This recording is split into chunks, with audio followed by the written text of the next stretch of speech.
the entire money-structured and materialistic-oriented society is a false society. Our society will go down in history as the lowest development in man. We have the brains, the know-how, the technology, and the feasibility to build an entirely new civilization.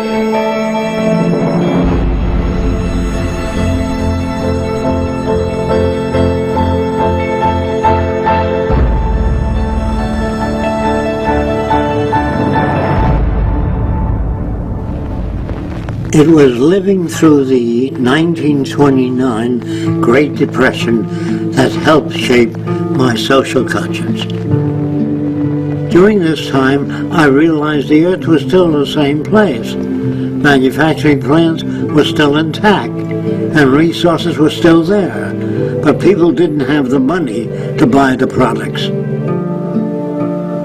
I felt the rules of the game we play by were obsolete and insufficient. Misery, suffering, and war provided the incentive for my life's work. I was also motivated by the seeming incompetence of governments, the academic world, and the lack of solutions offered by scientists. I realized instead of working with individuals, a more effective method would be to redesign the culture. This began a lifelong quest to finding solutions to the many problems that we have today.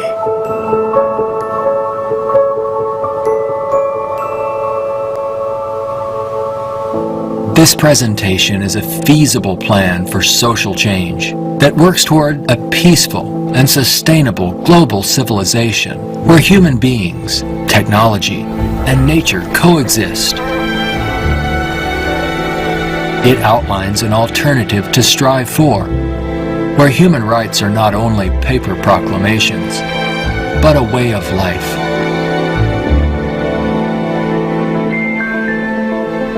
It is called the Venus Project.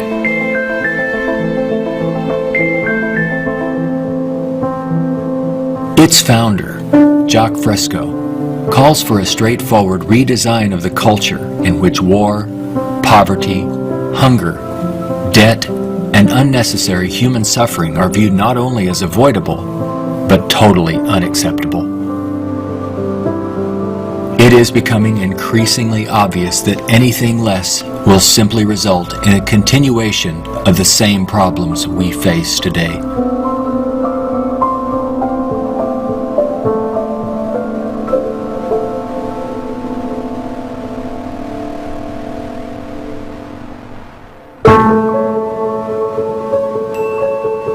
The Venus Project's Research Center, constructed by Fresco and Roxanne Meadows, is located in Venus, Florida. It addresses many of the root causes of our difficulties. But what are the real origins of our problems?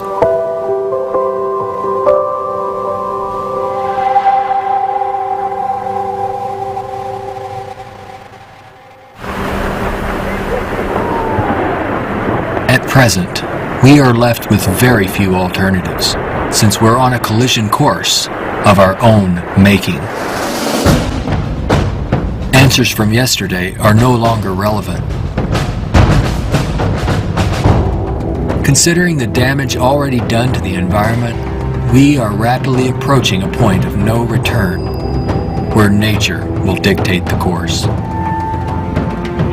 Either we continue as we have, with outmoded social customs and habits of thought, thereby threatening our future, or we apply a more appropriate set of values, relevant to a sustainable society, with more opportunity and freedoms.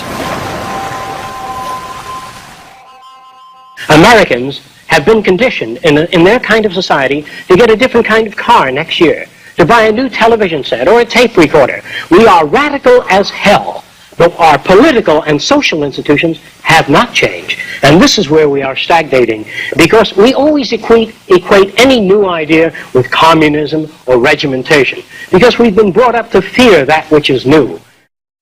None of the world's economic systems, socialism, communism, fascism, or the free enterprise system have eliminated the problems of elitism, nationalism, racism, and most of all, scarcity.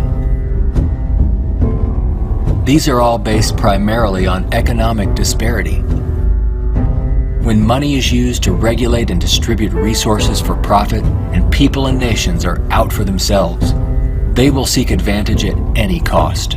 They do this by maintaining a competitive edge, or through military intervention. War represents the supreme failure of nations to resolve their differences. From a strictly pragmatic standpoint, it is the most inefficient waste of lives and resources ever conceived. Most wars are for the control of resources and maintaining your position of differential advantage. They're not based on the dignity of man. They're not based on elevating human beings. It might elevate the human beings in the country that's the victor. It might do that. But as far as the rest of the world goes, the price is enormous. This crude and violent attempt to resolve international differences takes on even more ominous overtones with the advent of computerized nuclear delivery systems and deadly biological and chemical weapons.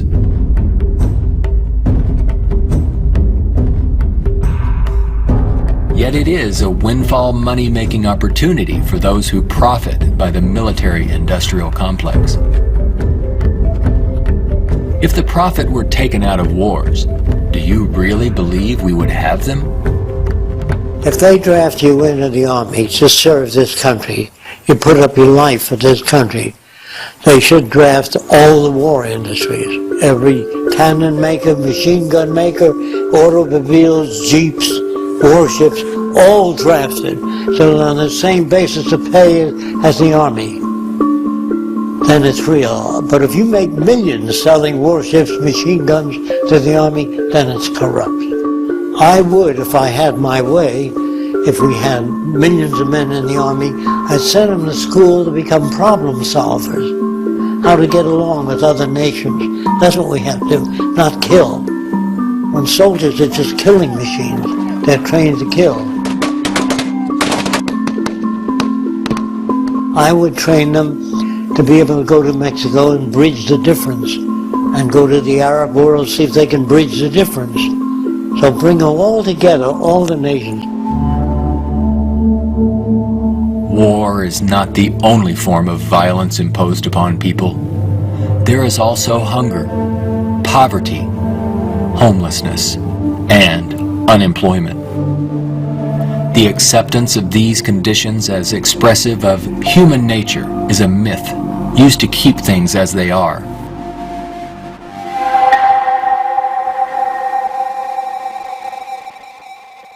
Genetics has nothing to do with greed, business, race prejudice.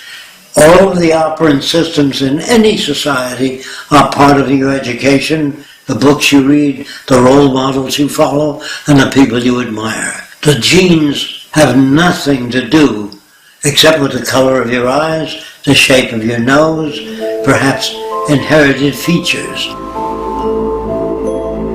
The genes do not control values.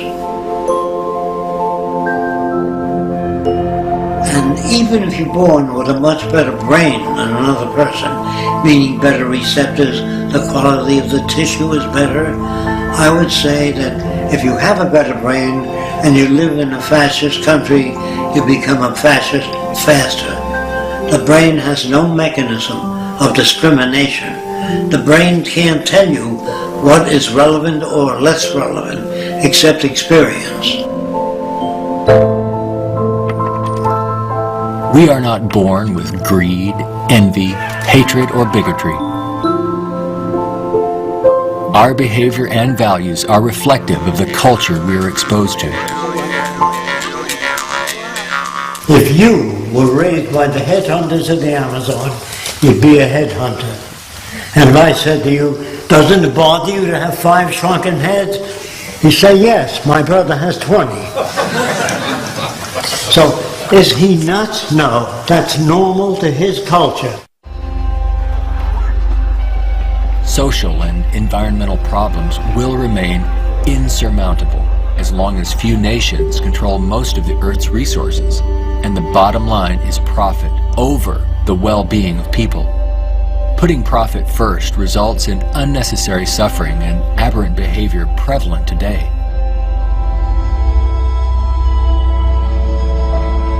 Many people feel that we need the rule of law to eliminate our problems. We have many laws, thousands upon thousands of them, but they are constantly being broken.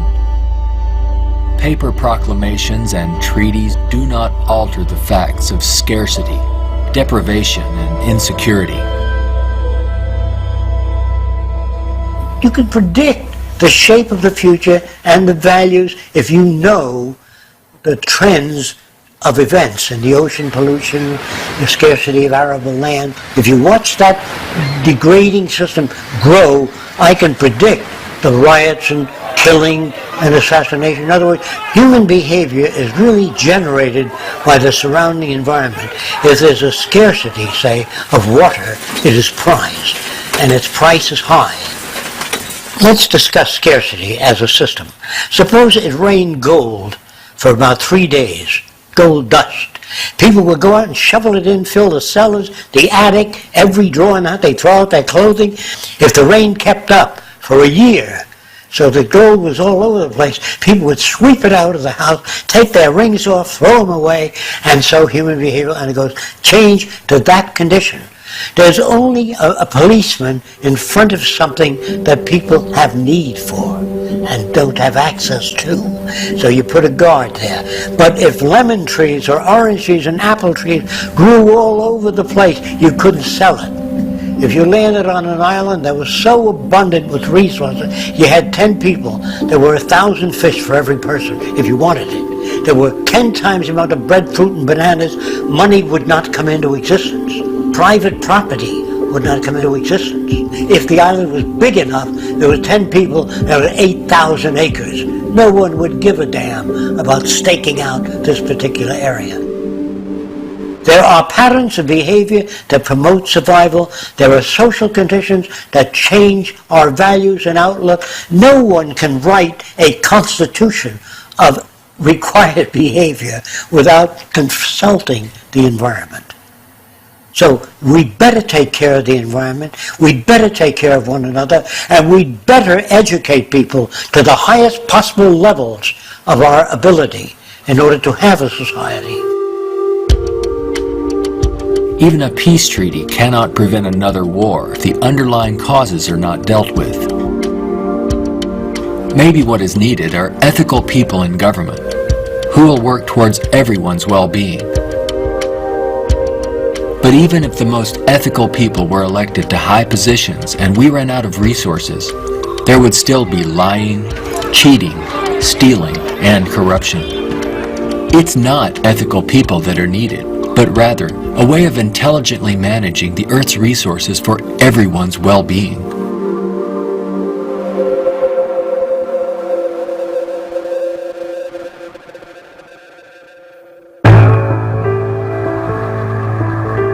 Let's examine our social arrangements further. To maintain our economy, products must continuously be sold. To assure this, they are deliberately designed to wear out and break down. Maybe you've noticed this usually happens right after the warranty expires. This corrupt practice is referred to as planned obsolescence, which is the conscious withdrawal of efficiency. Innovators go through the finest schools and then are required to design things that wear out and break down right on schedule. This results in a tremendous waste of resources and energy. We are plundering the planet for profits. If you think about it, it isn't a job people want, but access to what their paycheck will bring. Money does not represent anything real, and there's no gold, silver, or resource to back it up. You can't eat money or build a house of it. It's not even related to our real capacity to produce goods and services on this planet. The monetary system has been handed down from centuries ago, and we continue to use it without questions.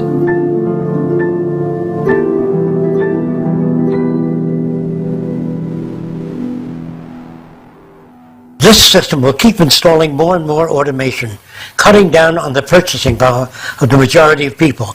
There will come a time called the Gaussian curve, where employment is that, production is this, and purchasing power is that.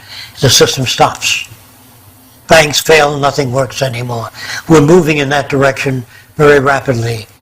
We have finally gotten to a place in 2011 where it's becoming obvious that the machine has beaten the man. We're incredibly productive with far fewer people. We are more productive. We are more productive as an economy than ever before. An But that iPad means app we will do need more less than workers. 4 people. Just that there are fewer jobs. The jobs that do exist now can have lower wages because of obvious reasons. A lot of people looking for a small number of jobs. The wages go down. That has huge impacts on the middle class and ripples out from there. We're moving towards social collapse. I think this going to happen all over the world, not just here. And it doesn't require the overthrow of the government. It just requires that you let it alone. It'll overthrow itself. If you control the media, you can calm people down. But if the majority keeps getting laid off, they don't have purchasing power, the system collapses. It doesn't work anymore. They invade. It's already happening. This country is already insoluble. They're going to have difficulty with national security, paying pension people. They spend far beyond what they already have.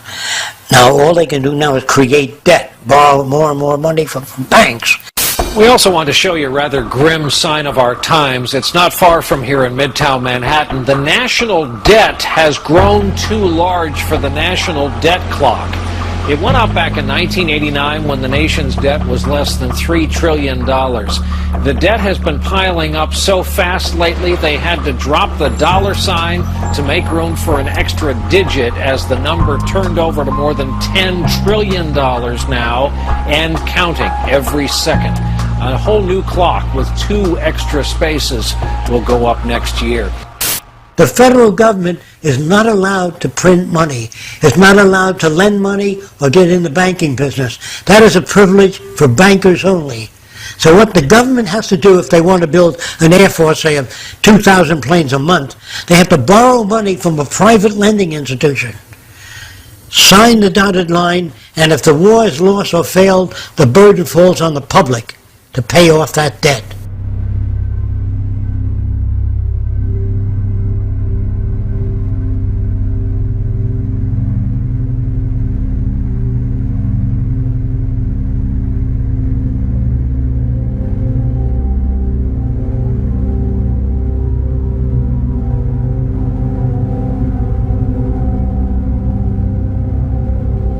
We find ourselves and our social constructs in a transitional state, a matter of social evolution.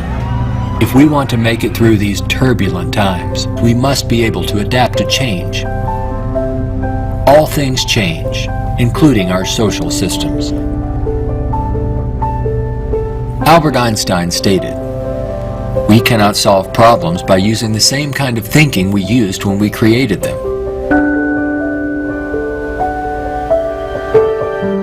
Earth is still abundant with resources. Our practice of rationing resources through monetary control is no longer relevant and is actually counterproductive to our very survival. Today, we have highly advanced technologies, but our social and economic system has not kept up with our technological capabilities, which could otherwise easily create a world of abundance for all, free of servitude and debt. How can this be possible? There is not enough money to feed or house all people on this planet, let alone accomplish these more ambitious ends. But Earth has more than enough resources to meet the needs of all people, but only if managed intelligently.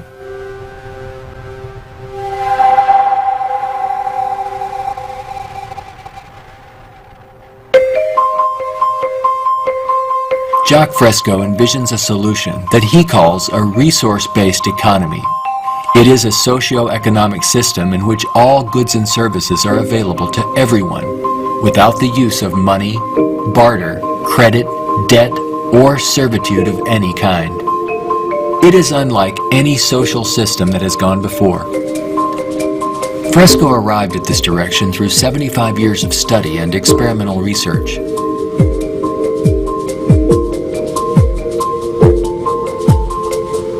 A resource-based economy operates on the basis of available resources and makes those resources available to every human being on earth, free of charge, without a price tag. So we have today more than enough resources to build a far more advanced society. I'm not talking about limited handouts so that people just get by. I'm talking about a very advanced civilization. We have the resources, we have the technology, all we have to do is apply it. One of the main aspects of the Venus Project is to eliminate scarcity. This is where the technology comes into play. Because if we set up a resource-based economy and some things are scarce, it won't work. If you set up a resource-based economy in a society that has no resources, it won't work. So today with our technology, we can make things available. We can eliminate scarcity. We can create an abundance. As long as we can create that abundance, that will eliminate greed and selfishness and a lot of crime and a lot of aberrant behavior. A social system can be designed so that all can live fully and constructively if the powers of science and technology are directed toward human and environmental concern and overcoming the artificial scarcities of our debt-based monetary systems.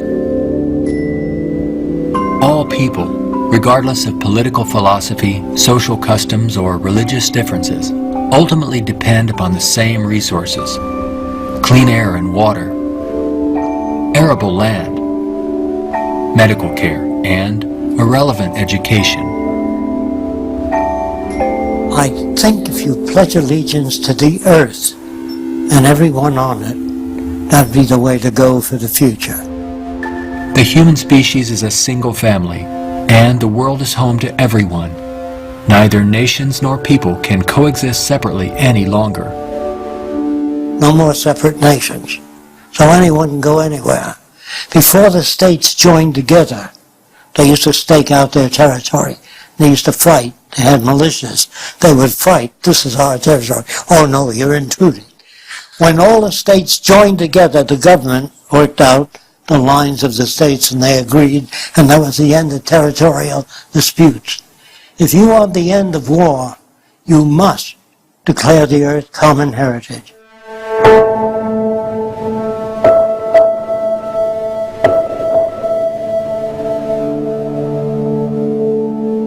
This has nothing to do with those who want to form an elite world order with themselves and large corporations in control and the rest of the world subservient to them. On the contrary, a global resource-based economy enables all people to reach their highest potential, where they can thrive and grow in a society that works in their behalf, a society that protects and preserves the environment as well, one that understands that we are part of nature, not separate from it.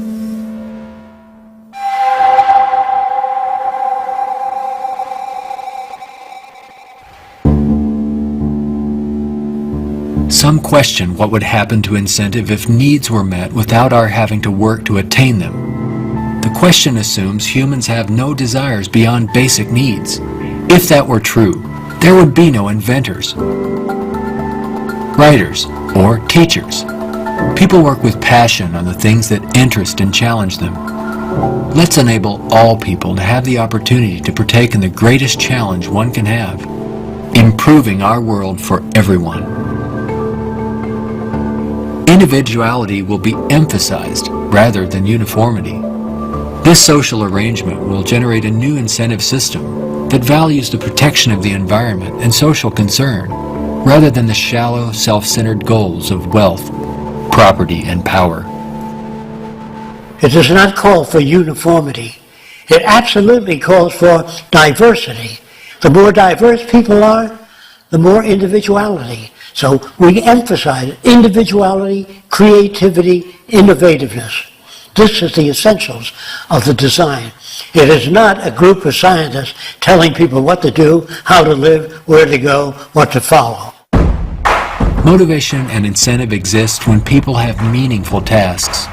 True growth and development occur when people are involved in creative, challenging, and constructive endeavors. However, motivation and incentive die in the daily grind of boring and repetitive jobs required to earn a paycheck. If you hand out things to people, if you fed them and clothed them and housed them free, they're not going to work in the morning because they don't need it. They got their housing, clothing, motion pictures, and entertainment. Well, why go to work? Work is painful, it's monotonous, it's boring. In the future, if people have access to all their needs, but they don't have any challenges, this is where it goes to pot. So people constantly are challenged by new things.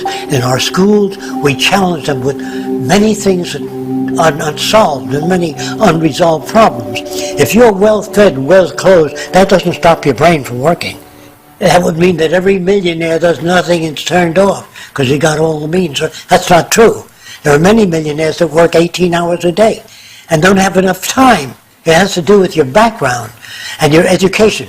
The more you know about oceanography, astronomy, and all that, the more interest, the more alive you are. And if you're just given food, clothing, and shelter, now you can go to work. You don't have to worry about making a living, which your incentive would be boosted considerably.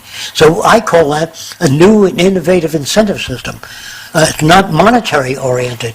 It's problem-solving oriented. And you get your kicks out of seeing the world become a better place.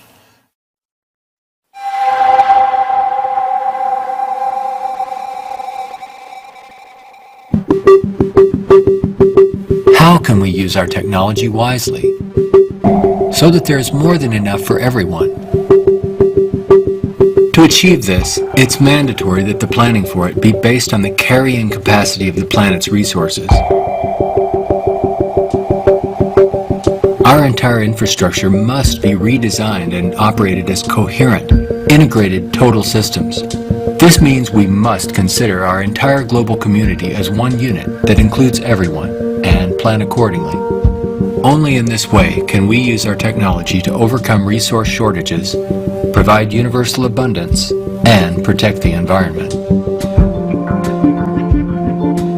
Therefore, a global survey is first needed to assess exactly what we have. This would inventory our physical resources, personnel, production centers, and the needs of people. This enables us to determine the amount of goods and services needed. For instance, where is the arable land to grow crops? How many people are in various locations? And what is the state of their health? This would determine where hospitals are built and how many. If you try to do that today, ask for a global resource survey of all nations, they'd wonder, what are you trying to do that for? To find if we got enough resource to fight you in armaments and other things? They would be skeptical, hesitant to give that information. So I would say it wouldn't work in today's culture. But after the ideas are put forth and the reason for it and the advantages gained by all the nations, it would have to be specific advantages that they can understand in their terms. And if they agree, then the survey would be conducted. It's not my opinion or the opinion of anyone else would be used. It's the size of the population, the availability of resources, the carrying capacity of the earth that determines what is done and how fast things move. See, today it's done on a totally different basis. But in the future, it'll all be based on a form of dynamic equilibrium. That means operating everything at the highest potential without environmental neglect. The key to achieving abundance and a high standard of living for all is to automate as much as possible in the shortest period of time. But during the transition, we have to bring together the technological capabilities of people working with computers and working with technology and building and designing methods of delivering these resources and the necessary industrial plants to process the resources. Our problems and their solutions are technical, not political. Most problems can be solved when technology and the methods of science are used to serve all people, not just a select few. But what is it that you want? You have to ask yourself, I want to live in a world where I don't have to fear that my children will go into another war, where there'll be deprivation or problems or disease. Do you know how to build that kind of world? No, I don't. Well, how do you go about it? You call upon the various divisions of science, bring them together, and say, these are the problems we'd like to solve. A scientific government doesn't mean that scientists rule or control people. It means they have better means for building transportation systems, better means for cleaning the air. They have the best means for restoring the ocean that we know of to this day. Computers can serve the needs of everyone when CyberNation is ultimately integrated into all aspects of this new and dynamic culture. One can think of this as an electronic nervous system, extending into all areas of the social complex. Their function would be to coordinate a balance between production and distribution, assuring there are no shortages or overruns. In this highly technical society, decisions are based on direct environmental, human, and industrial feedback. You can think of this as electrical sensors throughout the entire environment, from cities, factories, warehouses, distribution centers, transportation networks, all over the globe, gathering data for more appropriate decisions. The decisions are based on the needs of society rather than corporate or private interests. It is not automated technology or machines we should be wary of, but the abuse and misuse of technology by selfish interests. Remember, it is people who decide what ends the machines will serve. If technology does not liberate all people for the pursuit of higher aspirations and human achievement, then all its technological potential will be meaningless. You always do a positive and negative study before you engage in the actual reconstruction of an environment.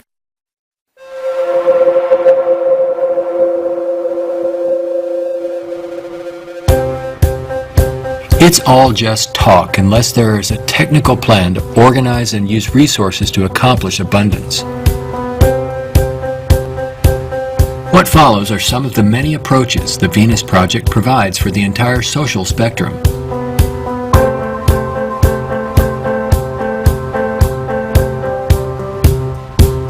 Today, more than half our population lives in cities that are polluted, dangerous, and waste energy. What we have to do is design a city as a living system, as an organism, as a university, that all of the cities of the future will be university cities that grow, that continue to exchange ideas. The city will have a built-in transportation system, so there are no accidents and no unthought out areas of technology. Medicine, botany, agriculture, the total system. One planning system. It is actually better to build newer cities from the ground up than to restore and maintain old ones. Fresco uses a systems approach to designing new cities. They're desirable and pleasant places to live. The notion that intelligent overall planning implies mass uniformity is absurd. Cities would be uniform only to the degree that they would require far less materials, save time and energy, and be flexible enough to allow for innovative changes while preserving the local ecology. If we design our cities to meet human needs, you don't have most of the problems that are prevalent today. In the Central Dome, you have child care, schools, dental care, medical care. In the production and design of the cities, we work out 1/8 of the city system, and then we reproduce it instead of have architects design each building and each structure, which is a tremendous waste of energy and talent. When working on solving the housing problem for all the world's people, construction techniques would be vastly different from those employed today. Extruded and self-erecting structures could revolutionize and speed up construction processes. These lightweight, durable apartments could be produced as continuous extrusions and then separated and positioned in place by the mega machines. The outer shells of these efficient structures serve as photovoltaic generators and heat concentrators. You don't own anything in this society. Really, people don't want money. They want access to things when they want it. And people in a society of abundance having access to things will really no longer begin to store and accumulate things. We recycle it, update it, make it better. Take the same materials of an old car, weighs just as much as a new car, so there are no old cars. Old cars mean danger. If you drive a very expensive car and somebody else drives a beat-up old car, if their brakes fail, you may die. We don't want any old cars on the highway. We don't want anything that breaks down. We don't want anything that takes looking after. In a resource-based economy, people may access whatever products they need without the burden of having to purchase, maintain, or insure their possessions. In this way, there is much more to go around for everyone, and products are always available when needed. Anything people may need is available in these outside access domes. Sculpturing materials, musical instruments, somewhat like the public library. They can go down and access a camera or a bicycle or a wristwatch. Anything that they need is available without a price tag. That would mean we must achieve a level of production that's so high that scarcity no longer exists. That will prevent almost all crime. So there's no way of segmenting or making this system just or equitable. We have to make a system that assures human rights. You know, when everybody has free access to goods and services, you don't have to fight for women's rights or black rights. It's an automatic in a society that's set up that way. You don't have to make laws, don't steal. It would bypass that behavior. Surrounding the central dome, you have the research centers. Centers that do work that's relevant to the sustainability of the entire community. As we move away from the research centers, we come to the recreational area, which has tennis courts and all of the games that people require.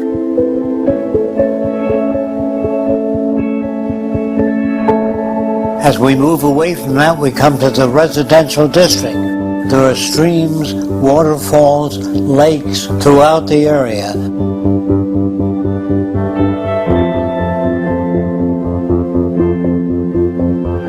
We could provide a wide range of unique homes and apartments that can be relatively maintenance-free, fireproof, and virtually impervious to adverse weather conditions.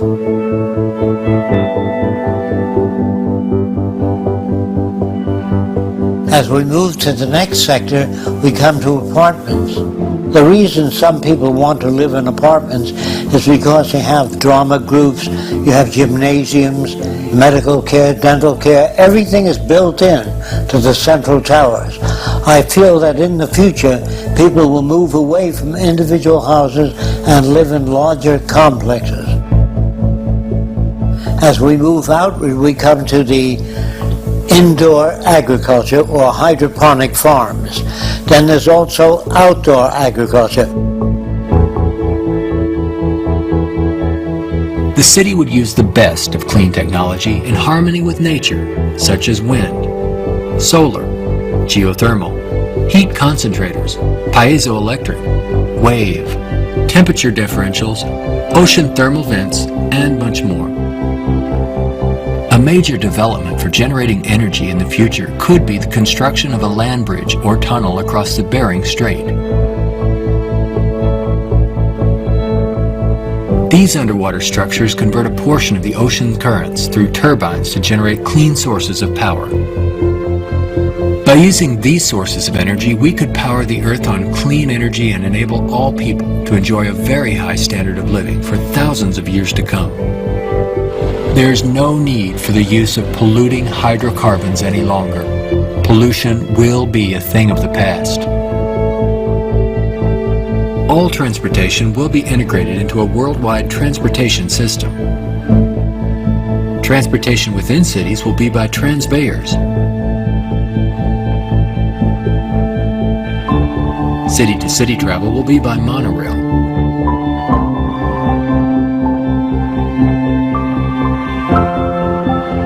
Maglev trains are utilized for long-distance travel. To enhance efficiency, this high-speed maglev train is equipped with removable sections, which can be disengaged while the train is in motion.